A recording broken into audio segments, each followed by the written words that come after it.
Object லீனியரா move ஆகும்போது இல்ல collide ஆகும்போது எப்படி லீனியர் மொமெண்டம் கன்சர்வ்டா இருக்கோ அதே மாதிரி ஒரு ஆப்ஜெக்ட் மூவ் ஆகும்போது எப்பவுமே ஆங்குலர் மொமெண்டம் கன்சர்வ்டா இருக்கும். தட் மீன்ஸ் கான்ஸ்டன்டா இருக்கும். அப்படி ஆங்குலர் மொமெண்டம் கான்ஸ்டன்டா இருந்துச்சுன்னா சேஞ்ச் இன் ஆங்குலர் மொமெண்டம் வந்து ஜீரோவா இருக்கும். Because of that external torque வந்து ஜீரோவா இருக்கும்.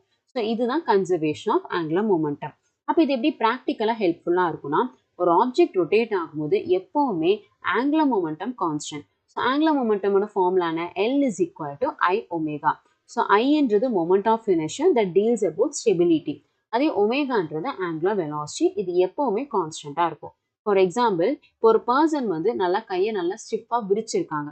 ஸோ விரிச்சிட்டு அவங்க வந்து ரொட்டேட் ஆகுறாங்க. அப்படி ரொட்டேட் ஆகும்போது அவங்களோட ஸ்பீட் வந்து ரொம்ப பெருசா இன்க்ரீஸ் ஆகாது. ஆனா அவங்க ரொம்ப ஸ்டேபிளா ஃபீல் பண்ணுவாங்க. கரெக்டா? ஸோ அப்போ நமக்கு ரொம்ப ஸ்டேபிளா ஃபீல் பண்ணுவாங்கன்னா மொமெண்ட் ஆஃப் இனர்ஷியா ஐ வந்து அதிகமா இருக்கும். அதே அவங்க ஸ்பீடு கம்மியா இருக்கிறனால ஒமேகா வந்து கம்மியா இருக்கும். ஓகே. ஸோ அதே அந்த பர்சன் வந்துட்டு கையை நல்லா ஃபோல்ட் பண்ணிட்டாங்க. ஃபோல்ட் பண்ணி அவங்க சுத்தும் போது ரொம்ப ஃபாஸ்டா சுத்துவாங்க. ஸோ ஒமேகா வந்து அதிகமா இருக்கும். பட் கொஞ்ச நேரம் கழிச்சு தலை சுத்துற மாதிரி ஃபீல் ஆகும். ஸ்டெபிலிட்டி கம்மியா இருக்கும். அப்போ மொமெண்ட் ஆஃப் இனர்ஷியா கம்மியா இருக்கு. ஸோ அப்போ நல்லா ஃபோல்ட் பண்ணி சுத்தும் போது ஒமேகா நமக்கு அதிகமா இருக்கு. பிகாஸ் ஆஃப் தட் ஸ்டெபிலிட்டி கம்மியா இருக்கு. மொமெண்ட் ஆஃப் இனர்ஷியா கம்மியா இருக்கு. பாத்தீங்களா?